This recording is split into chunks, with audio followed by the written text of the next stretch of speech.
The time is now 5:52 on this Wednesday morning, and here's what you need to know before you go. The Pine County Sheriff's Office is asking for help finding a missing man this morning. 56-year-old Randy Moreland was first reported missing Thursday, but authorities say he would have been missing for a while before that. It's believed Moreland may be in Pine or Carlton counties. It is unknown what he was last wearing. If you know where he might be, you should call 911 or the Pine County Sheriff's Office. A Duluth man is in custody in connection with the multi-state search for a missing Oklahoma teenager.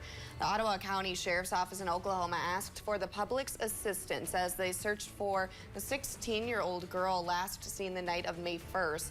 Authorities believed she was with a 33-year-old man from Duluth. Duluth police say she was located and taken to the hospital Monday night. The man is in the St. Louis County Jail facing multiple charges, including kidnap, deprive of parental rights. This is an active and ongoing investigation.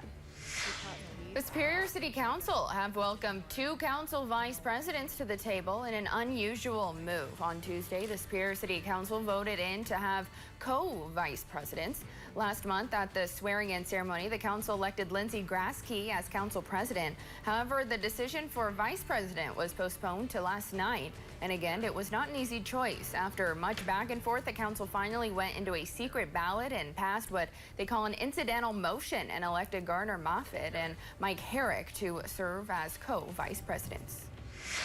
The Duluth City Council will be considering a resolution requesting federal officials to keep the EPA lab in Duluth open.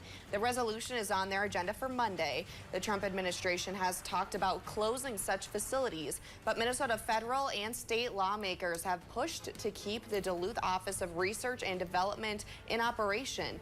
The lab contributes $15 million to Minnesota's economy each year. About 150 employees stand to lose their jobs. In March, hundreds of people showed up outside the EPA lab to protest the threat of its closure. Now we're learning more about the wildfire that closed an 8-mile stretch of Highway 2 near Ashland on Monday evening. This is what drivers saw just before Highway 2 closed east of Ashland. According to the Wisconsin DNR, 23 acres of swamp burned along a 4.5-mile stretch of the highway. WSDOT closed the road for about 4 hours as crews battled flames from the air and ground.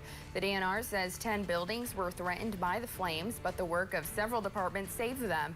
No one was hurt. A cause is unknown at this time, and conditions are already dry and a little rain in the forecast. Officials are asking people to avoid all burning for now.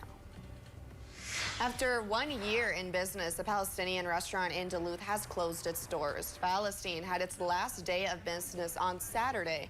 Owners didn't share an exact reason for the closure, but added it comes amid their determination to carve out a sustainable and purposeful future. No word yet about what will come of their location on London Road in the Lakeside Lester Park neighborhood, but the owners said they are exploring new possibilities for the future. And after 20 years, the Real ID deadline is here. Starting today, travelers must use the special form of identification to fly domestically. According to Homeland Security Secretary Kristi Noem, anyone without a Real ID starting today will be able to fly. However, those passengers may be sent to a different line for extra screening. Other forms of identification in order to fly include a U.S. passport or U.S. passport card. You can check if you have the Real ID by looking for a star in the upper right-hand corner.